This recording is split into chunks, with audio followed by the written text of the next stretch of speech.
Hello, everybody, and welcome back to the GameDay Squad's Aussie Rules fantasy show. We are here to talk about and do a fantasy review for round 19. It is literally just finished with the last game commencing. Carlton took on North Melbourne. That was a cracker. We'll get into that right at the end. But I'm joined by my good friend and co-host in Coach Cal to talk about this round and to have a look at the different player performances. Cal, mate, are you ready to rip into this installment? Yeah, mate. Good to be here. Good to see you.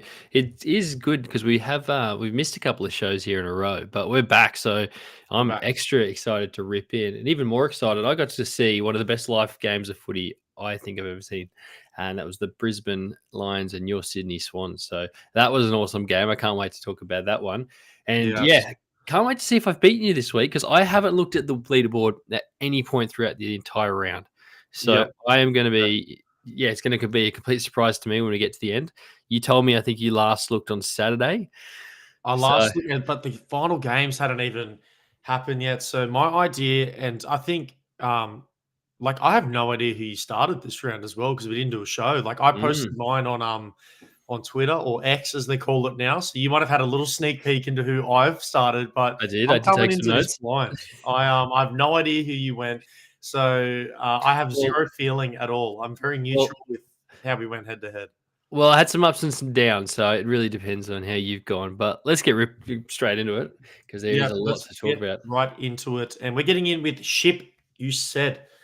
Cal, I'll kick it off. I reckon you thought Connor is back this round. Like, I know you've been sitting on that prize card, and some weeks it's been easier to start than others. But I think at this round in particular, you watched the Port game and thought Connor Rosie is back to his best in a good matchup. And now I'm starting him with confidence from this point forward.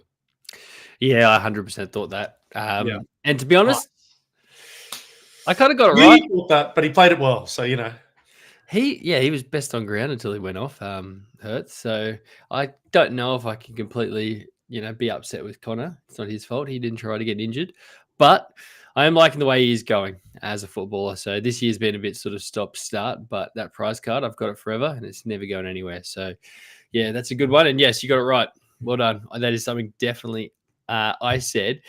Something you definitely said, and I knew you even messaged it to me, so I know you said it, but it's what I was thinking at the time, and it is Dan Rioli legacy game.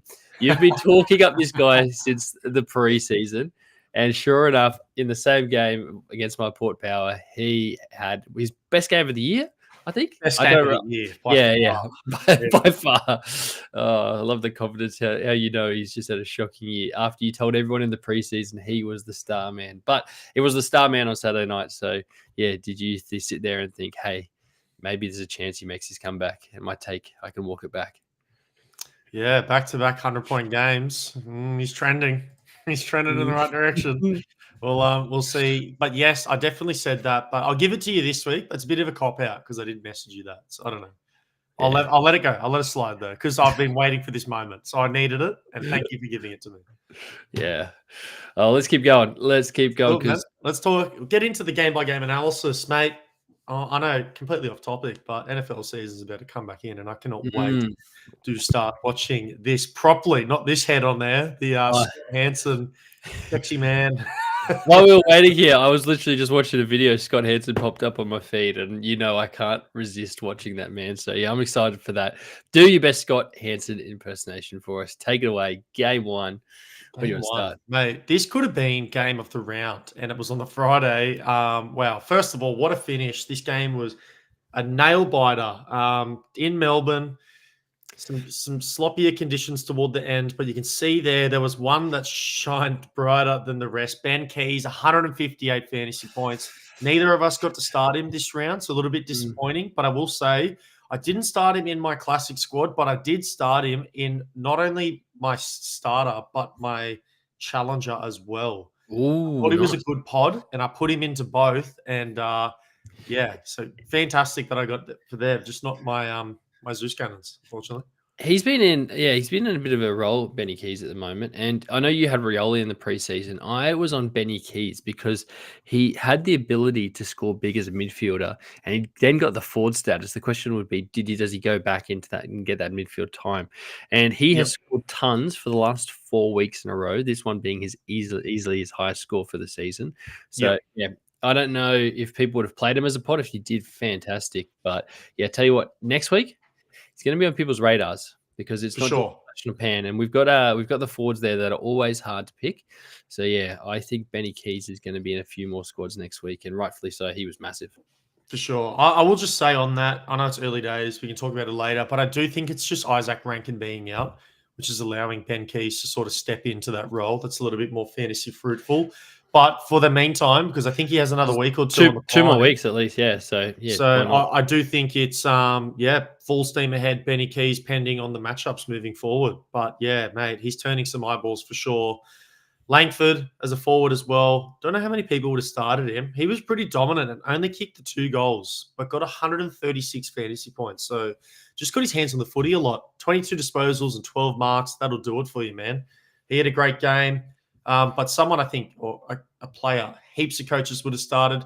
Zachy Merritt, Cal, I can see you started Zachy Merritt. Why were you big on him this round? And what did you think of his performance against the Crows? For me, he's matchup proof. I'll play him every week. I just think he's an absolute star, Zachy Merritt. Yep. So I did like the matchup this week.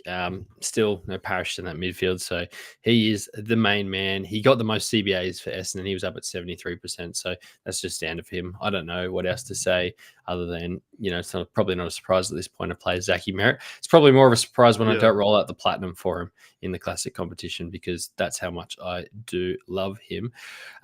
On the other side, though, Nick Martin, neither of us played this week.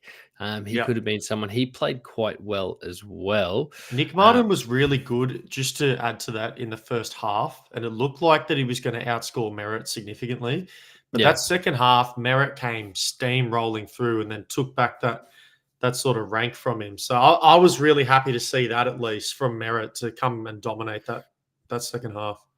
yeah. He's someone I actually don't have in a couple of different rarities, and he's almost going to be a lock now for being a defender. So he's someone I need to be thinking about for next season. Can I pick myself up one? Some Nick Um, Martins, yep. let's talk about the other big name, Jordan Dawson. Now, I thought for sure this would be the week you don't play your all-star Jordan Dawson. I thought you would have gone with your Timmy English. And who's the other one? Goulden. I thought they would be the two. Yep, But yep. you've gone with Dawson. Was that more about Dawson's matchup against Essendon? Yeah, it And, was and, for and sure. yeah, and like the Lions matchup against Goulden? Does that scare you more than that matchup being Well, I an started all-star? Errol, so I wasn't scared about the Lions matchup. But one thing Dawson has done is he's bounced back, and he's bounced back really well from down performances this season. So, like, he had that really off week 2 weeks ago in round 17 with 90 or 69 fantasy points. But then he went for 142 the next week. So I thought he's going to be back in the midfield for this game. I thought it'd be a bit tighter. And look, I think the analysis that I had was bang on. But what's hindered his game is injuries. He got 2 kicks in the fourth quarter, and both of them came within the first minute. So it looked like he was on track to score more around that 130 to 140 fantasy point mark. But being sitting off pretty much the entire fourth quarter after that, it was really tough and just killed his performance, unfortunately. So I'm really glad he had a good first 3 quarters at least to get to that mark. But man, if you play Jordan Dawson this week, you'd be super disappointed knowing how much potential he had to explode in that fourth and just didn't get given that opportunity. Because there was a 3-week stretch with him where his CBAs were around 50%, even dropped below it. And then last week he was back with the Yep. midfield time in there. This week he's finished low again, but we do know he had those. He was off for a little bit, not running in the midfield. So yeah, that is something I'm thinking about with him. Is he going to continue being a midfielder I for will this talk team? about this though. There was a particular. Did you get to watch this game? And if you didn't, Parts of great, it, because no. I'll tell you. What they were doing is they were putting in Ben Keys and they were putting in other players to be sort of that in the CBAs and to get the clearance. So like, essentially like clearance work.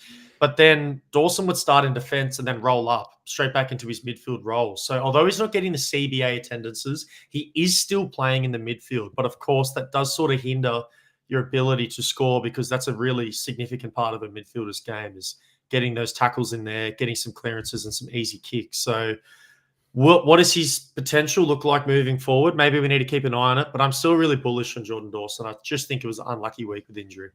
Yeah, fair enough. And speaking of injury as well, Caldwell being the other guy there, was on Got track taken to a out, pretty big good game. tackle.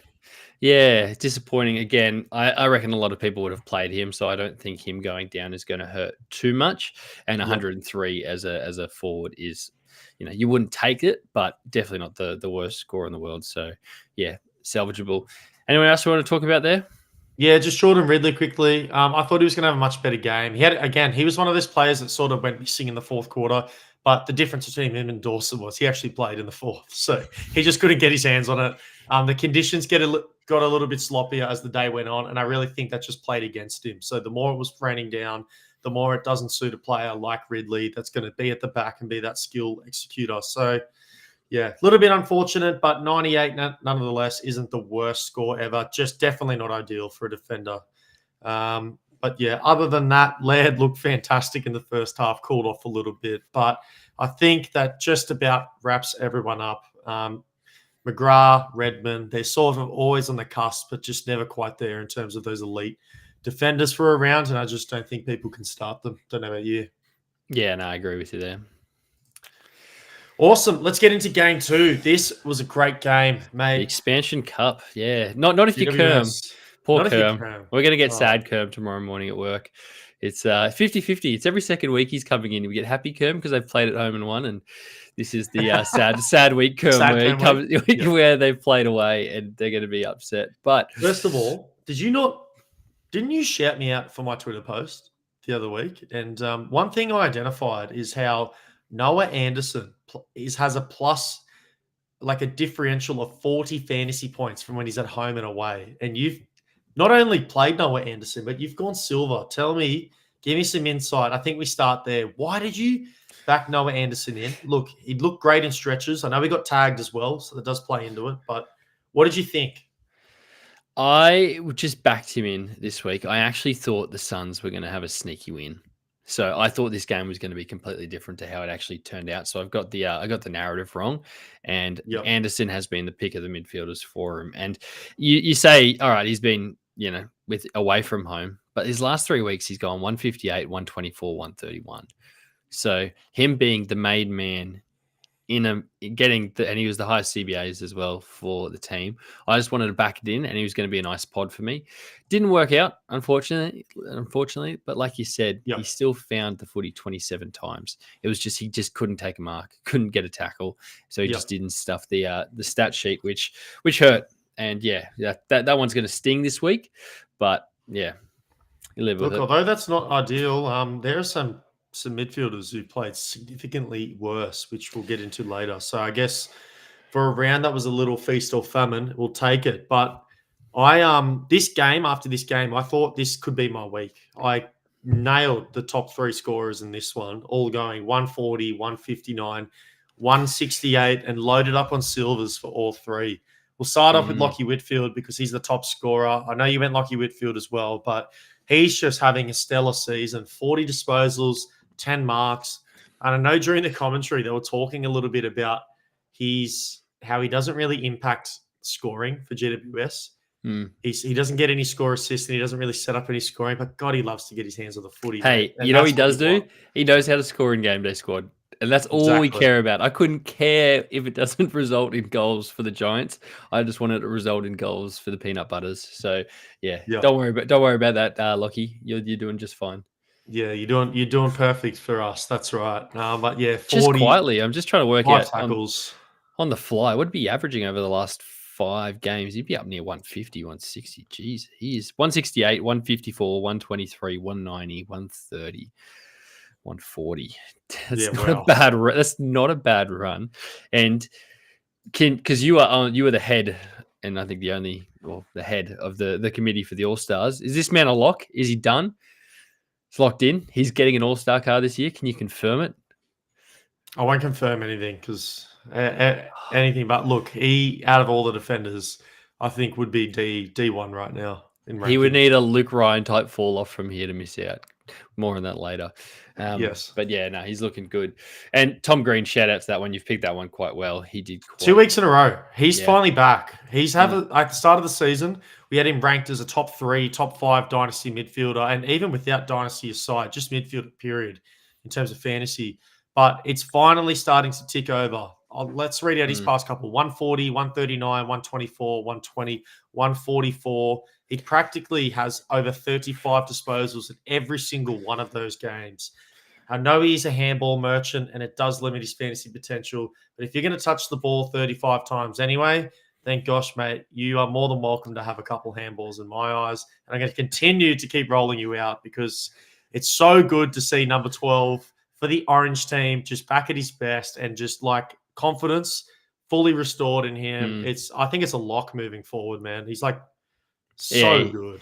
He's that good. And only the 4th time for the whole season he's had more kicks than handballs too. So it doesn't happen often for Tom Green. But when he does, he goes huge. So yeah. Love it, man. Love it. Flanders is Flanders.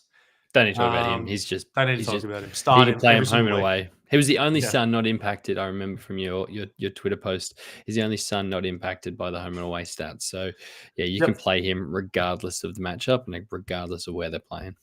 100%. Mate, one other person we'll talk about here is just Toby Green. So had a really fantastic week the week prior. Finally cracked that 120 mark. Comes back to the norm. 71 fantasy points in this one. I just don't think he's too boom or bust. If you want to play where it's like, I want to, a Hail Mary, maybe you're looking at someone like Toby Green. But there's just so many other forwards I'm looking at personally at the moment. He's just not in my radar, not in consideration for me. Yeah, he shouldn't be on anyone's radar. I would be looking for a forward that can kick 5-6 goals. I'd have more chance of playing someone like Charlie Dixon than I would Toby Green at this point. Big call, but I hear you. And you know how much I don't like Charlie Dixon. It's just the upside of Green isn't there. So, yeah. Yeah. But, mate, fantastic fantasy game. None of the less for this one. So, hopefully you had a couple players in here. Let's get into game 3. We have the Saints versus the West Tim Coast. Membry special. The Tim Membry special, but also the biggest L for English gang of all time. I rolled out a gold Rowan Marshall this round. I did see that when I was putting the slides in. And I can't remember. I don't actually think you played English as well. I think we'll get to that in a second. But Marshall, he's just a lock every week, right? Surely he's the first he's the first ruckman in for everyone, so no surprises there. You went the gold though, so you obviously which you're listening to me now when I told you it's just anyone against West Coast, you can play them. Now unfortunately there's not a whole lot of Saints options that you would have been sitting there. I did actually think about Jack Steele, so I'm really disappointed I didn't go with it because that would have been I don't know if you'd call it a pod. Like with the depth of midfielders, maybe it is, but then when you look at how poor West Coast have been, it might not have been. And I don't know. I don't know if a single person played Tim Membry. I'd love to get the stats on that maybe tomorrow morning and see if anyone did that. But Marshall, obviously the man you got with. And the other big thing I want to call out here is you finally got the Sinclair versus Wanganeen Miller matchup right. Oh, finally. Honestly, I thought you were going to say that for ship. We said. I thought maybe that might sneak in there, and I was so stoked to finally. And look, it was only by 7 fantasy points, so it wasn't even by much. But I did. I got on the right side of the ball. 19 rounds in, 19 fantasy rounds. Have come and gone, and I finally have gotten it right. So big pat on the back for me. What are the odds that poor Skip's been following your season? I reckon he finally, because we didn't have a show, he probably didn't listen to you for the first time all year, and you finally nailed it. So. Yeah. Poor thing. But, mate, Tim Membry, look, 23 disposals, 10 marks, 5 goals. Massive pod. If you played him this round, I'd love if you could leave a comment. Let us know while we're rolling through this. But, man, just congrats. That would be so good. You would have come out of this one being like forwards are pretty thin, but to have that score would have been great. But now, Jack Steele. Can I talk about him? Yeah, big game for him. So he's been in a sneaky bit of good form lately. So 153 this round. His last 3 have gone before this was 121, 123, 119. So just a little bit below where you probably want a midfielder. We normally talk about 125. Hey, 125, 130 as kind of where you're aiming for your midfielders. And he's averaging 119 for the season. So it's just below that. But Is he now someone you actually start to think about with matchups? I don't know. We've only got, 5 rounds left now? Yep. So is he I don't think someone so personally. I don't know about your thoughts, but there's way too many good that is the players out thing? there. Yeah, and the thing is he's gonna be a mid next year, but he's only gonna be 29. I always feel Jack Steele is one of those players that is, in, like, early 30s, but he's not. He's still gonna be viable next year. Maybe I'm just saying this because I picked up his platinum for during the week. Was that the Joey Danaher trade I'd made? I'm trying to Yeah, remember on the it fly. was. I traded a bronze Joe Danaher for a platinum Jack Steele. Thought it was a bargain, and then I wanted to go play Joey Danaher that week and realized I traded him away.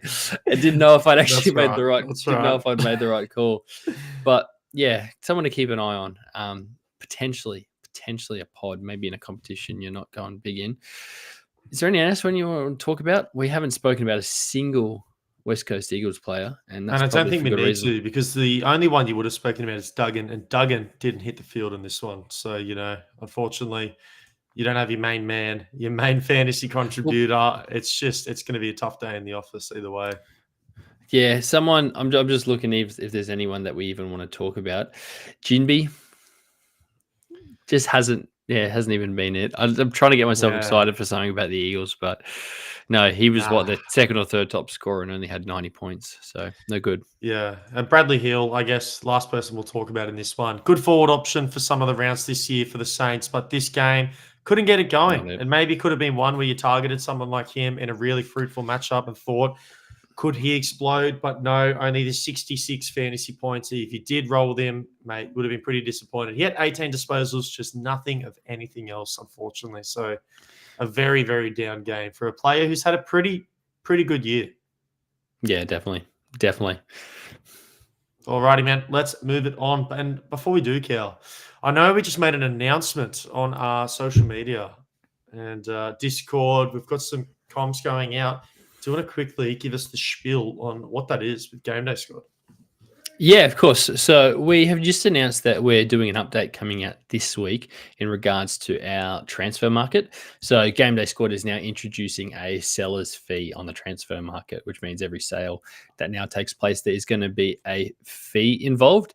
And what that's going to do is that's going to allow us to continue offering the best prizes in fantasy sports and potentially do some stuff even cooler as well. So I know we've got some big stuff planned. And yeah, it's just a part of the next evolution of the platform. And it's also going to add a bit of what was the word that I don't know we're going to say, the bit of just with some of the issues we've had with people buying and selling and trading and doing some dodgy things on our transfer market. So the integrity, that's the word I'm looking for here late on a Sunday night. So introducing this should stop a few of those issues as well that we've had. So super excited about that. But the main thing is it's just going to mean that we keep rolling out the best prizes in fantasy sports, and we're pumped about it. So yeah, that's the spiel. Beautiful. Good spill. Speaking of spill, let's spill some tea here. Guinea, night. Oh, Guinea game. Did you see this game? This game was awesome. This is another game which I just want to not to keep, but didn't do it in Classic, but did it in Starter and Challenger. I had a Platinum Guinea and a Bronze for the two. So I got some really good forward pods this round, just not in the competition that I was looking for. Not in the one that you actually care about the most. Yeah. He's actually been a sneaky good form, Guinea. So I'm looking at this. He's had 3 scores over 115 in his last 5 games. So he's someone now to actually think about, and he was easily best on ground, in my opinion. And it just helped. This case, he was just winding up all the Pies fans, which I actually loved as well. So, yeah. Good form from him, man. Honestly, I love that. Loved it from him. But let's talk about the number one man, the top player, what could be coming the number one ranked forward very soon for the past couple of rounds. Dylan Moore, man, he has been in some insane form. He's literally just having some Flanders numbers. No, so I think that's an error there on the screen. It's actually, sorry, on the fly. Dylan Moore only had 180. I think it's combined the scores of Darcy and Dylan there and stuffed up our chart. Yeah, because I'd played the silver Dylan Moore and I didn't get the result that I wanted because he didn't kick any goals. He had a good game. He just didn't hit the scoreboard. Gotcha. And then when I checked through the stats, and I was doing this before, I made the same mistake. Sorry. I had to double check and was like, hang on, I thought Dylan Moore only had an okay game. So yeah, ignore that. He did not have 155, but the two D Moores combined did have 155. So. Okay, got you, mate. You got me with that. I'll tell you what. But let's talk about Guinea. Sneaky good form, you say, and I'm totally agreeing with you. He's been really fantastic. Is he someone that we start rolling in our forward lines? If we look at the past couple of games, 141, 118, 82, 77, 127. So it is a bit boom and bust at times, but when he's hitting the scoreboard like he did in this one and getting so many disposals, he was coming up the ground so high. It was really positive to see, I must say. I was very impressed. Well, I'm just looking at their run home. They've got Adelaide next week. Then they've got the Giants. Carlton will be a no. Then they've got Richmond, North Melbourne. So I'm going to put it as likely Ginnivan pops up as a debut, a late season debut for my squad at some point if he keeps this rolling. Wow. So I was just checking there too. I've got a platinum Ginnivan and I don't have any other card. I don't even have a bronze. So I might have to get on the move and start picking one up. Yep. Okay. I hear. Nick Dacos, do you want to talk about him? Because he was, by his standards, not the Nick Dacos that we all play and expect. And I rolled out the gold this week. You've rolled out the silver, and he just hasn't delivered. Yeah, look, man, it's one of those things. I have a gold. I normally would like to play and load up on him, but I'm starting to lose faith. And, I started to lose faith in Harry Sheasel. We'll get into his day a little bit later, and for good reason. And I think I'm turning the tide a little bit with Nick Dacos as well, man. I just can't keep putting so much salary cap on him, thinking that every week he has a good matchup. Like, don't get me wrong, he's drawing a lot of attention because he is a great player. And I think it's just this adjustment for him a little bit where some games he's just not going to perform to the level that we know he can get. In all fairness, though, to not be too critical, like, he's still got 101 fantasy points. And, like, that is a pretty shocking game for him by his standards. And he really won't go below that at times. Yeah. And so is it worth hanging on to him for the boom, knowing he can go the 140s, the 150s every round? I guess that's a call I'm going to start pondering when I'm setting my squad from this point forward. He's someone I haven't looked into the numbers yet. At an average of 123, where is he on the All-Star race at the moment? He's there for sure. Is he looking like? Is he looking good? Is he needing? He's not Lockie Whitfield there. Yeah, I'm curious. Like, where is he? Is he about the 5th or the 6th or the 7th? Is he outside the top 7 at the moment? You want too much information. You're just going to prepare. I can't give it to you, mate. Sorry. I can't give you what you're looking for. But he's a good player. He's a good player, and he's in contention. That's for sure. Yeah. I haven't pulled the numbers together and added the averages. That comes on the preview show. So fine, I'll wait till Thursday night preview show. I'll sit down and I'll figure out who's in the race. You're gonna hit me with all the numbers and work it out. Because that's going to happen within the next week or so. We've got those that squad being finalized. Look, how about this? I'm going to put some more hints this week in the Discord, and maybe that'll start guiding you in the right direction on whether Nick Dacos and some of the other players might feature. Yeah, sweet. Maybe drop some hints in our messaging at work as well, and then keep me on my toes as well. Beauty. But mate, there's some names that played really good in this one that I don't think a lot of people would be starting in fantasy. D'Ambrosio, Nash, Hefsky, Cameron at ruck. Don't know how many people would have looked at those players and been like, "This is a good day to roll them out." And there's a pretty top heavy game for me. I do like seeing Will Day go okay. I've got some cards for him. Sicily with a 126. He's someone that is always he's never front of mind when you pick him in defenders. But what's for me? He's got he's been a boom or bust the last few rounds. So obviously he went 167 before that, but he is known for going under 100. So yeah. Can I talk about him for a little bit? Because I got a little. You got a spiel. Cook. All right. Let me cook. James Sicily's currently got an injury, and that's known that he's going into these games. He's not at 100%, but what he is doing is that I feel like he's back, man. I'm watching him play. He's back to that last year form where he's sitting at the back. He's still not getting the kick ins as well. And I know we spoke about this and that with a lot of the defenders we picked, they're getting the kick in. So they've got that little buffer and points. But Sicily is no longer requiring the 7 to 10 kick ins a game that he was getting in 2023 to score. Like, let's go over his past couple 126, 97, 133, 167. And just I might add as well, one of the comments I thought you might make, like you probably didn't know because you didn't know exactly where I started, but man, my team was like a hospital ward this round, and Sicily was a part of that. He barely played in the fourth quarter. He literally was sitting on 115 or something fantasy points at 3/4 time.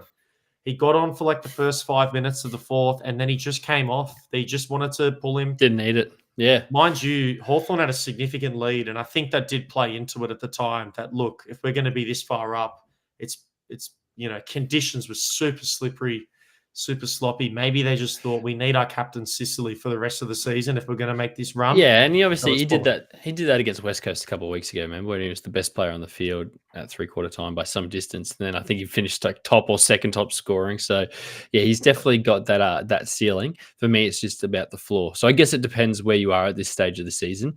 If you are still shooting for those weekly competitions and you don't really care about the seasonal competition, then yes, Sicily is someone you should be thinking about. But if you're in that top 10 race, yeah, you've always got that nerves when you put him in there because, like you said, there's that floor game that he'll throw out on you. For sure. But, mate, other than that, I reckon we summed it up pretty well. Other than, Moore didn't have the game we all thought he had. Not the two Moores combined, just the one, unfortunately. Had the 105, I think 108. But yeah, mate, he's in such good form. He's playing in the midfield as well. Like, he could be a midfielder next season, which is a little bit scary thought. We'll see how that trends because he's spending a lot more time in there now. It was a smaller feature before, and then now it's like, I need you, Dylan Moore, for next season, please. You love it where at the start of the season when you're trying to put together who your best seven forwards are going to be. Hate it at this time of year when you're already planning for next year and you're going, please don't move. Please don't move. We need you so badly. So yes, I'm literally thinking the same thing, mate. But yeah, let's get to the next game because this next one, I know you played no one. I want to talk about it because not only did you miss out on a couple of big scores, you didn't play your boy Timmy English. So, well, I don't know. There's lots of places I want to start, but I actually want to start with Treloar because I was terrified that you had actually played him this week because I know you rolled him out last week. You brought him out. But I thought, mate, the guy couldn't even get through a bloody warm-up last round. I'm not risking it in the week after. I'm not doing it Ken Hingley. And, mate, what would we say, 50% of this season, maybe 60, I've had Treloar in my starting mid. So this one stung, I will say. This one really stung because I backed him in so much this season. And just the one game he finally explodes. I miss out. on the cookies. Lots of big fantasy scores as well. But yeah, Treloar one definitely hurt the most. But in saying that, it was good to see him being back. I thought Bont was going to get some attention in this one, which is why if I was going to start one or the other, I personally would have gone Treloar. But the injury clouds, the matchup, I wasn't loving everything, and I was looking elsewhere personally. But yeah, I know you went Bont, so you had a little bit more faith there. If you look at form, gosh, it'll tell you to start Marcus Bontempelli. But yeah, the matchup this one had it saying otherwise. Yeah, I don't think anyone, even the people who would have rolled with Treloar, would have predicted 3 goals, which obviously just makes that midfield score skyrocket because he stuffed the stat sheets too. He had tackles, he had marks, and obviously got a ton of the footy. I went with the Bont because of the matchup. I really like playing midfielders against Geelong, and I just thought this would be one of those games where Bont put the team on his back and had a win. Turns out he didn't need to be Superman. He had other people around him doing that. So it was just a pretty low-key game from Bont. 27 touches, didn't hit the scoreboard. Pretty disappointing. Yep. Looking at some of the other scores and looking at Treloar beside him, because there have been times this season, even I've played Treloar, but I'm not going to be, it's one I can live with, right? I've picked the guy who I believe is the better footy player, and they're going to give me the better fantasy output week after week. But I think Treloar now averages more than Bont for the season. So He does. Could we? I don't know where they are in the All-Star card race. Could we see a Treloar All-Star card? Is that something that's possible? They're in the list. Let's say that. And is it going to be like They're a Tatum Jason Brown situation where one's looking over at the shoulder, being like, "Hey, that All-Star card should have been mine," just like Tatum looks at Jaylen Brown's Finals MVP and be like, "Hey, that should have been mine." He doesn't say that at all. He's a champion. Both of them champs. Both of them a chance. 129 average for Treloar, 124 for Bont. So you're getting 5 more points a game from Treloar. Let's talk about Tommy Stewart, because this one's probably the one I was the most shocked about, because you even made a video that went on socials talking about Tom Stewart and how this guy is a must-start defender because of the midfield time he's getting. And then sure enough, this guy gets 70% CBAs, has 150 points, and I show up here today and you haven't played him. I got in my own head, I'll be honest with you. And I thought, for some reason, in my eyes, when I was setting my squad, I was looking at this last couple spots. Dan Houston, I love the matchup too much. I was like, oh, he's a must-start for me. Sicily, I thought the same, must-start. Sinclair, Nick Dacos, and Whitfield weren't leaving my defenders. So I was really coming down to sort of Ridley and Trent Rivers and Tom Stewart. And I had these threes. And I will say, I even traded for an Ed Richards, because initially I thought that could be a player I would roll in. If you look at my transfer market history, I traded for a bronze one because I was almost on the fence with that as well. So I stuffed up big time. I pretty much went the two players that scored less, which sucks, firstly. I could have played the other two and had another 100 and something fantasy points between them. But mate, Tommy Stewart, he's just proving me right. And it's good. It's good that we can at least say that he's proving me right in terms of the video. But yeah, I was in my own head this week. I overthought some things, and it's just the midfield time. You got to get him in. Fortunately, most other people wouldn't have done what I did. They would have just backed him in, looked at form, looked at the matchup, and got, yes, I want all of this. I just thought the Bulldogs midfield would shut them down and neutralize them a bit, but that wasn't the case really at all. It just seemed like everyone was eating and getting fantasy points. Yeah, high-scoring game. You can see there 3 players over 150. And even Tim English, it was close there for a moment. No, you didn't play him. And he hasn't actually finished as one of the 2 top-scoring rucks for the round. We'll get on to who those are shortly. But, 126, if you rolled out Tim English, you'd take that. So, yeah, still a pretty good game with that. No one else I really want to talk about, unless there's anything in this game that catches your eye. Yeah, I just want to quickly mention it. We'll talk about it more in the preview show, but I think this Ed Richards and Bailey Dale thing is starting. There's a change happening here. I would like to go into more detail. Maybe I'll do it in a video this week. We'll see. Ooh. But there's something to look at there. And I've been watching, and I know, and that's the reason why I traded for the Richards, because I'd identified something I really like. And I think moving forward, get yourself an Ed Richards, because he could become really handy in the last couple of rounds with what they're doing with him. Sounds like you're just trying to flog an Ed Richards after this is a big time sell high if I've ever seen one. You won't see me listing one, mate. That's for sure. I'll be trading for them.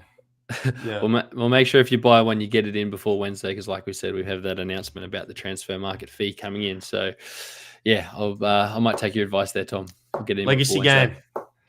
Legacy game. Dan Rioli, man of the match. Give it to him. Doesn't matter about the result. All that matters is that he came through and his legacy is confirmed. 2 goals, mind you. 2 goals. Where's Desink? Desink, if you're around, please let us know or leave a comment, because I know you, for some reason, listened to Tom in the preseason and went and bought up all those damn Riolis. I pray that you at least played one this round, but I know you didn't. I know you didn't, but there's a chance. There's a chance. The value's coming back. That's what we want. We want the value. We want the return on our investment and our love for him. And the legacy game is bringing it back. We're not going to spend time talking about Dan Rioli. Let's talk about Connor Rozee. He sneaky been in a bit of good form lately. I know I play him all the time because I have that prize card of him, but I'm always in my mind, I'm like, is this someone I'd be playing if I didn't have the prize card? And I go through different waves of it. The way he's looked over the last few rounds, it's a yes. And I know he's missed some latest game with injury. It's like I feel comfortable playing him week in, week out. based on the player is, not the prize card that I've got. Where are you on someone? Because you're completely unbiased when you're thinking about Connor Rozee. Is he someone healthy that you think about every week when he's got a matchup like this against Richmond?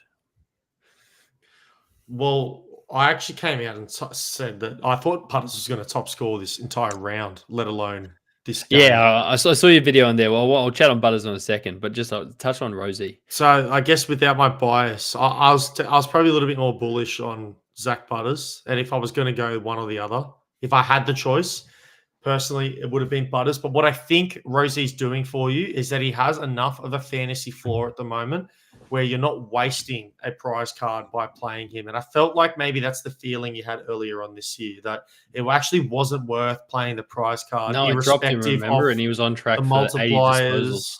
Exactly, because you would rather honestly just play a bronze Dunkley at that point, or play a bronze, someone else. So it's good that he's now getting back into that form where it's like, no, you know what, that prize card little buffer is actually going to benefit your squad moving forward, and you can now warrant putting him as one of your best 6 mids from round to round.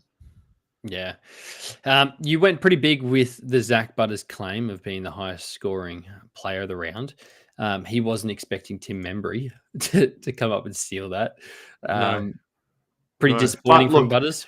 For sure. Like, mate, let's go through his past couple before. 160, 160, 108, 140. And one of those 160s was in 3 quarters. He got subbed out. He's literally one of the hottest midfielders in the entire competition. And when you look at the fantasy points for and against data, Richmond are literally, if not the best, a top 3 matchup for midfielders. I'm looking at form. I'm looking at this matchup. I thought this has Zach Butters' domination written all over it. He's too silky. He's too fast. And I just saw him just eating in every aspect. Plenty of disposals. I thought he was going to be super involved, but unfortunately that wasn't the case. Like, he actually had 28 disposals, but he just did like nothing else. I thought he'd be a bit more on the inside, getting tackles, doing his thing, but unfortunately for him, wasn't the case. I was super disappointed with his performance. I was all in on him this round. And it was definitely surprising, especially considering you didn't really blow out Richmond. Like, you could have used a big Butters game to sort of bury them early, but yeah, so. Yeah, I hated watching the game, to be honest, as a Port fan. Was, not fun.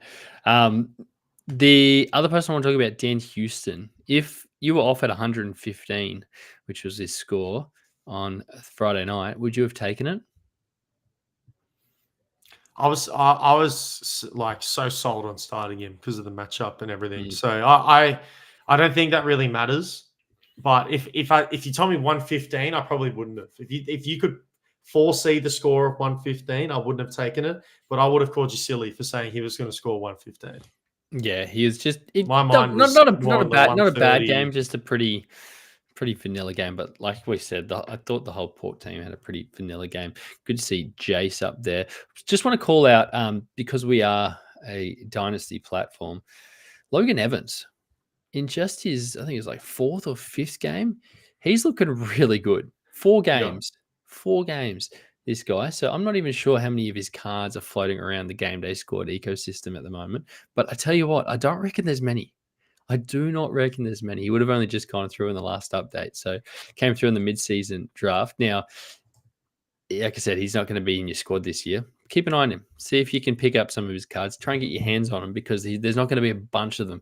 And if things start going, sideways towards the end of the year, over the next couple of rounds, then potentially they just sort of, try a few different things and start getting him even more involved. So shout out Logan Evans. One of the main reasons one of the only reasons I'm enjoying watching Port at the moment is that guy. So yeah, mate. Well, let me quickly touch on just the Richmond forwards. Very disappointing. Bolton, Baker, some premium options at points this season, just not at the moment. Looking at their form, I personally just don't want to touch them with a 10-foot pole at the moment for my squad. Not worth the risk for me. Plenty of other players I'd look at. Nan Curvis getting injured in a really fruitful matchup as well. That would have sucked for anyone that sort of looked at the matchup data and thought maybe a bit of a pod this round. I'll go Nank. He's in such good form recently, but had to come out of this one. And then, of course, no Timmy Taranto as well, which is really surprising me with how close the matchup was, because Timmy T wasn't playing their best player. I guess the ripple effect of that is that it sort of affected everyone's fantasy scores, other than the Dan Rioli legacy game for Richmond. Yeah, it was disappointing not playing Toronto. One less thing to get excited about with the Richmond game. Just two things. There's only 19 Logan Evans cards in existence across all rarities. Wow. And number two, before we get on to the next game, you said this was the last time you checked the leaderboard.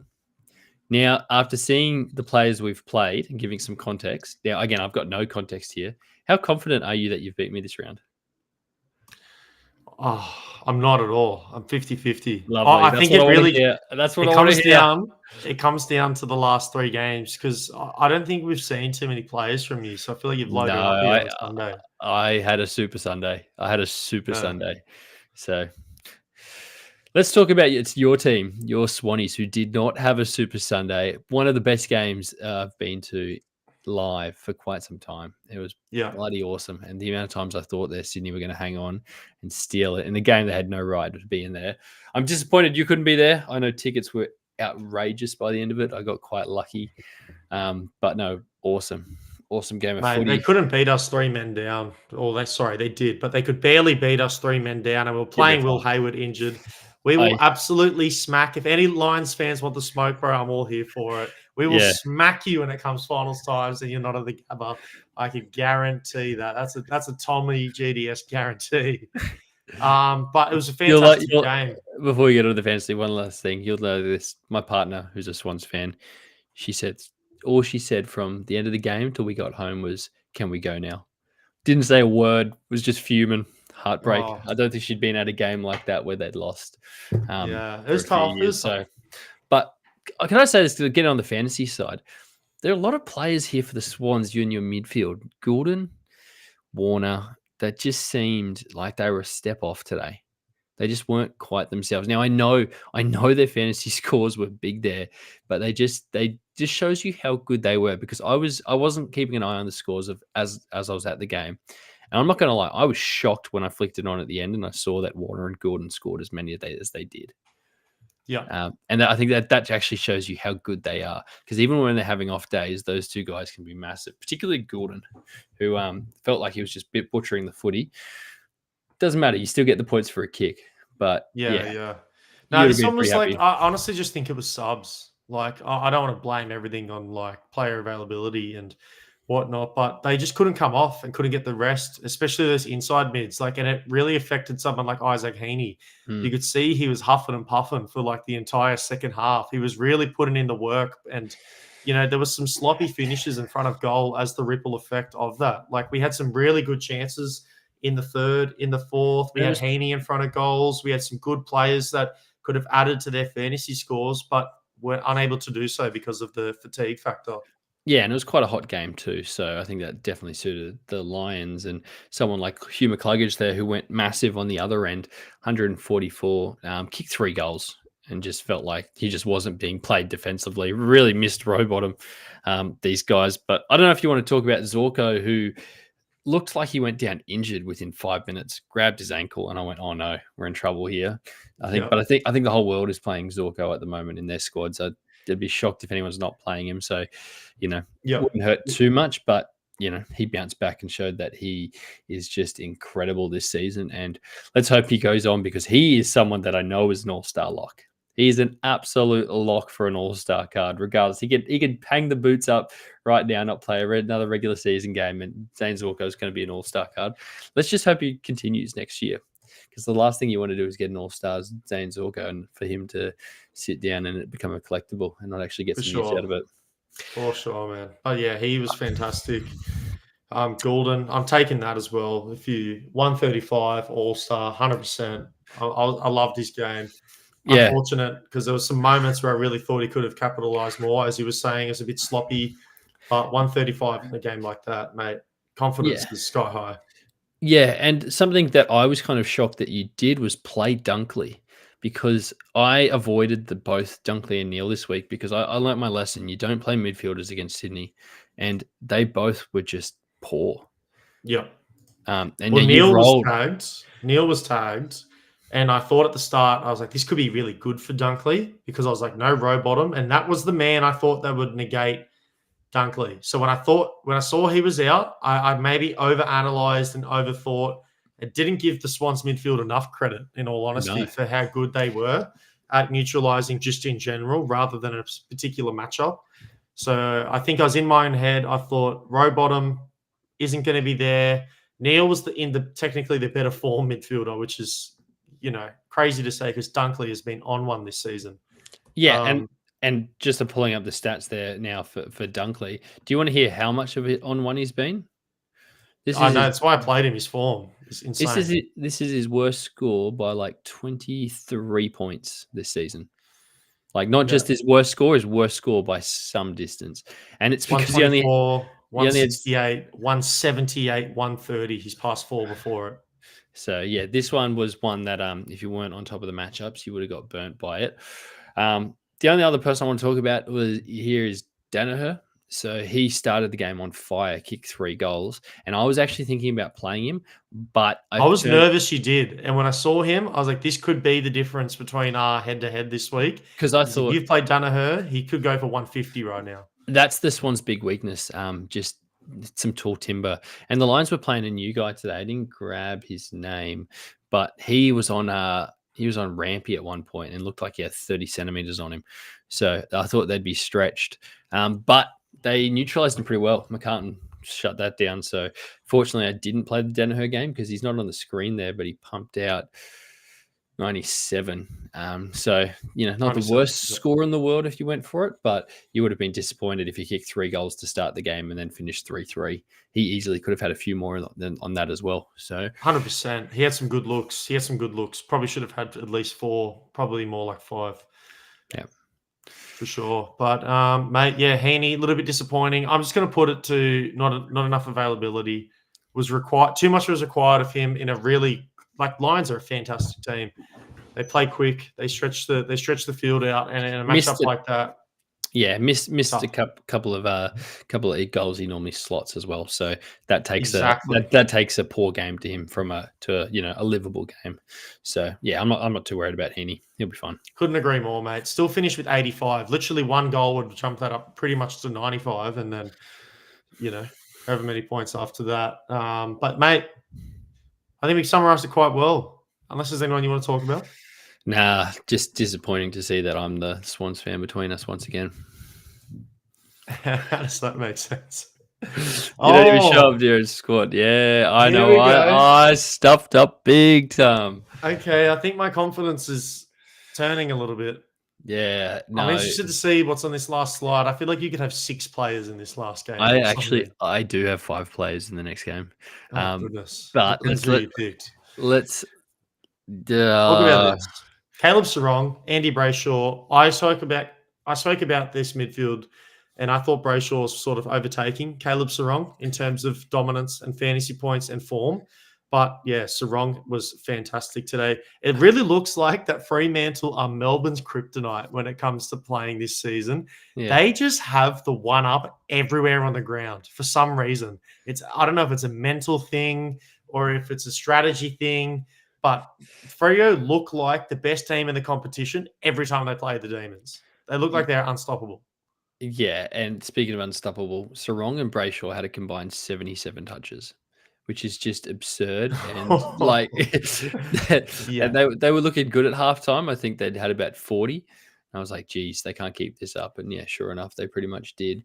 So yeah, if you played either one of those two, you would have been pretty happy with it on that side of the footy. But you're right. It was looking like it was starting to be Brayshaw the player to play. But yeah, I tell you what, you're not gonna be wrong if you're still playing Sarong. Oh yeah. But outside of that, if you did think that you'd play a Clark or a Young in the matchup, because I actually did think Freo would come out and belt them. I think Melbourne are done for the year. I don't think that's a shock sort of saying that. But Young 105 and Clark 107, good, but not great. You'd have been disappointed if you rolled either of them out in defense. And same with Luke Ryan. I'll throw him in that bucket as well. So again, not the worst score in the world, but I just thought they would have their way with the Melbourne, play their keepings off football that they like to do. And they just didn't. Turns out Sarong and Brayshaw did not want to go back at all. They just wanted to just play between themselves. So, yeah, Ryan did not get the footy that I wanted him to get. Yeah, mate. This was a big red flag for me, this matchup for the Freo defenders. I saw the numbers, I had a look. I didn't think either of them were going to play well. I also avoided the midfielders, got that completely wrong. But Mm. yeah, the defenders for me. I'm glad I got that one right. I steered clear, and Well, it was a good decision in the end. well, Young had 60% CBAs and still only had 105, while Brayshaw had 70% and had 140 and 40 touches Young or whatever he also had. had 28 disposals, just to add to the two Freo mids we're just talking about. Hayden Young was eating as well. So Yeah, it's not even like he wasn't getting his hands on the footy. he just did nothing else. He just no Yep. tackles, only a few marks, and didn't kick any goals. Kicked a couple of behinds. Could have kicked a couple of goals, which would have turned his poor game into a good game. So If you want to yeah, hear something crazy, for the entire game, the Melbourne Demons only laid 9 tackles. Sorry, no, hit outs. They only won 9 hit outs. I was going to say, I'm like, come on, where And are you then getting that from? the 50 tackle count to 32, which is actually quite low normally. So there wasn't an abundance of tackles going around in this one. So maybe it was a free flowing game. Freo were on top. So maybe that contributes to it, do you reckon, for Hayden Young and Yeah, his. when you've got the 40 times, you're not doing much tackling. We talk about these Stephen May games, the games where he just comes in and takes 10 plus marks. He didn't get to 10 today, but he got to 9. And yeah, Stephen May is definitely someone you want to have a card of, because he will pop up and have a big game as a pod. So He's a good pod for sure. Rivers is the Disappointing. honeymoon over. No, it's not over. It's definitely not over. But I will say, he's playing in the midfield, right? So we know that. One of the things I saw is that the midfield matchups the Demons have over the next couple of weeks, it's not getting any better. It's not getting any better. So look, it wasn't a good matchup for him last week either, I don't think. But yeah, mate, he's Yeah. fantastic. But keep an eye on him. Keep an eye on him, but maybe start with caution. Let's say that. And someone give Clayton Oliver a hug for me. Like, Where is he gone? Yeah, it's sad. It's sad. Hopefully it's a good reset. And him and Petrarca come back next year with Gordon, and it's we see that midfield that were just so fantasy dominant there for a few years. But outside of that, no one else I really want to talk about in this game. No, neither, mate. I reckon we've done it quite well. Let's get into the final game. And wow, you have bloody loaded up. I have loaded up. I'm feeling like after seeing this, I think I'm going to nab you. Well, you didn't have Sheasel, which you haven't learnt your lesson, because this guy is an absolute weapon. 35 touches, 2 goals. What are you doing? I get him not playing him against your Swans, but what are you doing not playing him? I don't know. I had doubts. You've got in this one. Rioli in your head there. Your whole pre-season of Dan Rioli legacy games is just ruined your judgment down back. I gave Carlton too much credit in this one. I thought their midfield would be dominant, in all honesty. I know the ruck matchup definitely was in North's favour, but I thought everywhere else, Cripps, Walsh, the season they're having, Chincotta, potential tag, maybe as well. Like that midfield's been really good for majority of this season. But I have to give Sheasel credit, mate. He was so good in this one. And even with, it was a very physical game at times, and he literally he stepped up. He stepped up a lot, and he looked like a lot of the time he was the cleanest player on the field. When he was in the contest coming out of the pack, he was just cleaner than everyone else and getting boot to ball quicker. And that just led to 151 fantasy points. And the reason why everyone loves Sheasel so much, because he's everyone except you, apparently. Everyone except you. I love Sheasel. And shout out Skip. Sorry, we just got that comment there. We were talking about you before, Skip, because Tom finally, for the first time in 19 rounds, got the Saints matchup of Wanganeen Millera and Sinclair right. And I know you're always asking him, and he finally got it right, but we didn't have a live show for him to actually give you that advice. So fingers crossed. Did you get it right? Did you follow me this round, Skip? Did you follow? Yeah, just ridiculous. You're not playing him. But you know what? I'll take it, and I'll take that all-star card, and I'll sit there. And I knew you didn't have him, and I was watching him eat, and I was also watching Sammy Walsh, who, I'll be pretty disappointed. I am pretty disappointed. He only got 107. Because he could have easily had a lot more. I thought he was going for 30 plus touches. Yep. So I think overall my player selection was better than you this week, but I've messed up the rarities. But I've you gone. missed your platinums. Your platinums have. I honestly think it is the difference. And when I load it up on most people, I Poor went with the Skip. wrong one. Skip, I'm sorry, man. I'm sorry. We tried.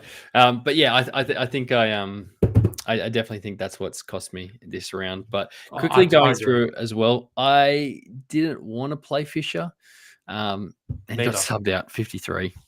Yeah, stings. And mate, McKercher, I was talking about it last week, how good he's been. Big red flags for Fisher moving forward, out of my forward line. It was him or Danaher. So I saw enough this round that Fisher, mate, that glory run you were talking about, the dream run? It's over. It is over. Get him out. He's in the Tom Powell school of glory runs. Tom Powell legacy game. You see him, now you don't. Legacy. Oh, goodness. Yeah. And the other one, Harry Mackay, who went off there for HIA, came back on past. He kicked a goal as well before he even went off. So kicked a goal. He's seen 3 balls there and about 6 posts. Still nailed it. Nailed it. Yeah. So 76. Not happy. So I was looking at this matchup and I was like, you know what? You're probably going to be looking at the leaderboard, being like, you know what? I reckon I've got him. And then I was going to hit you with 5 cards. So, just want to touch on Cherry as well.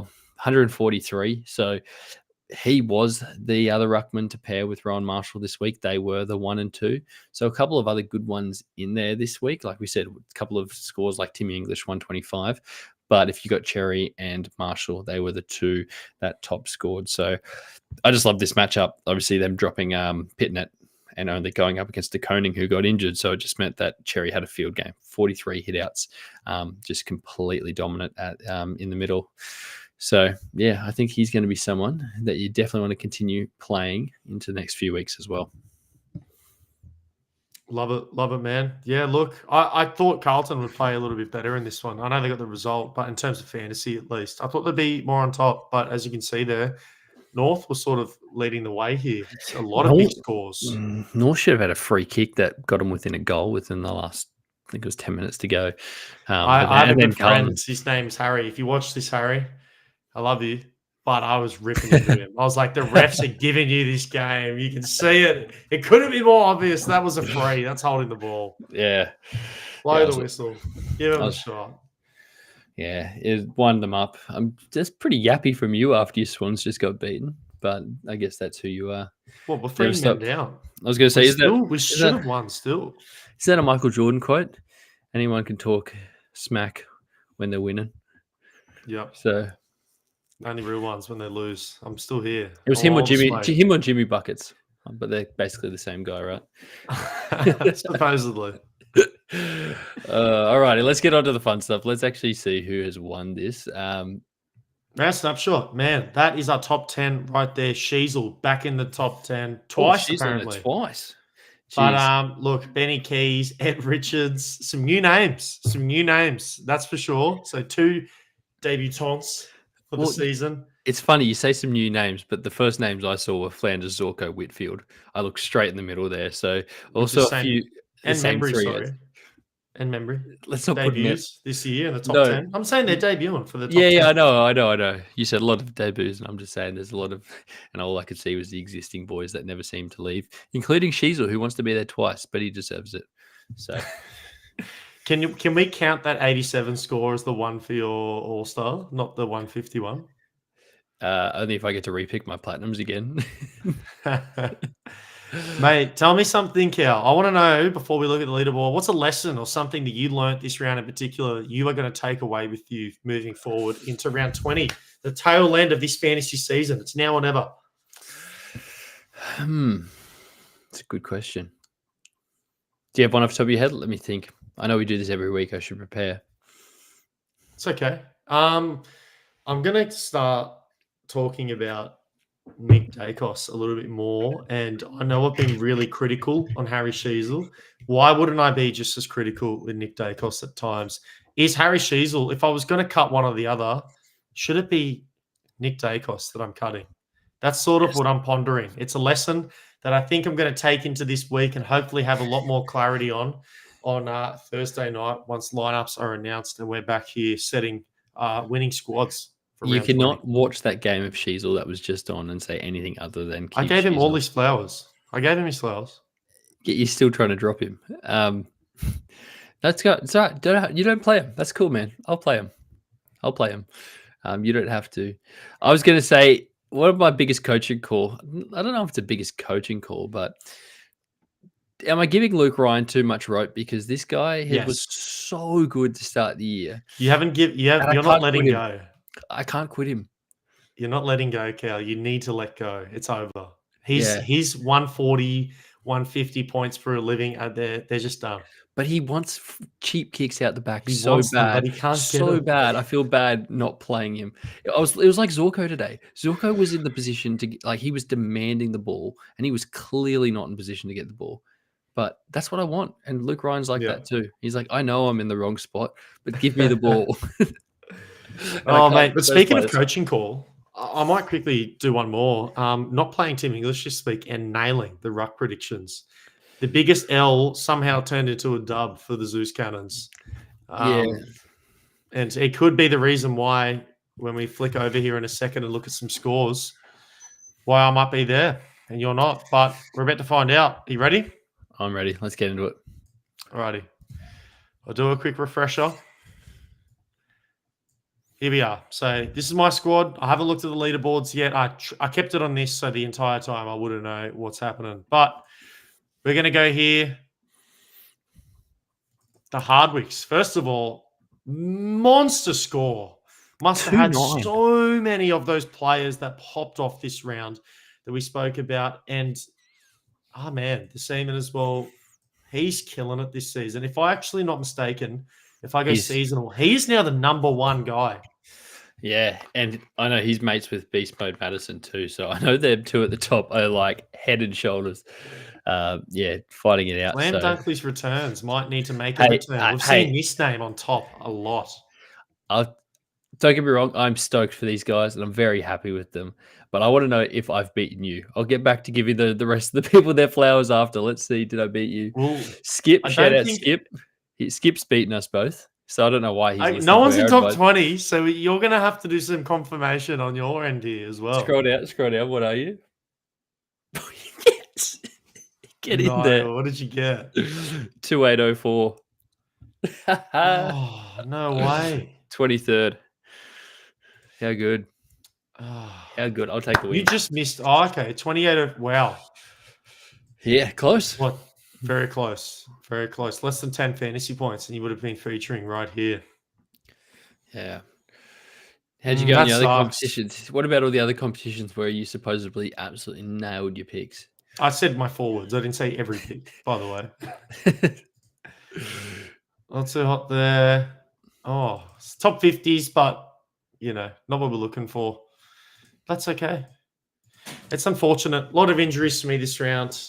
I just feel like that score there, if I just made some better calls here and there, could have been easily 2,900. Well, it's not, and I'll take the win. So I'm quite happy about that.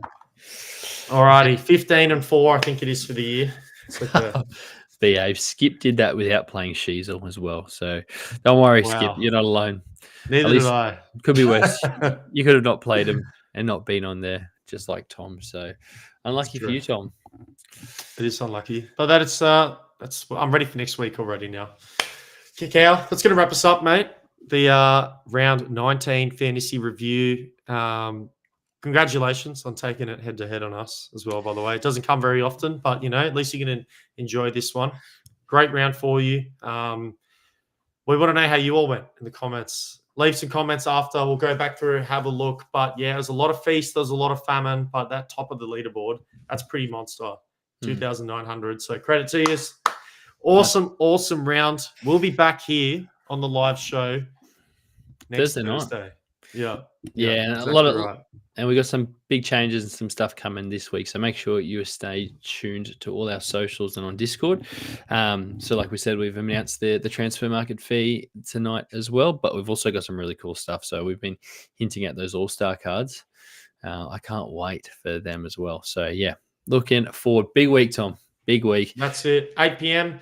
Thursday. We'll see you. We'll go through each game by game, show you the matchup data, and then hopefully show you our winning squad straight after.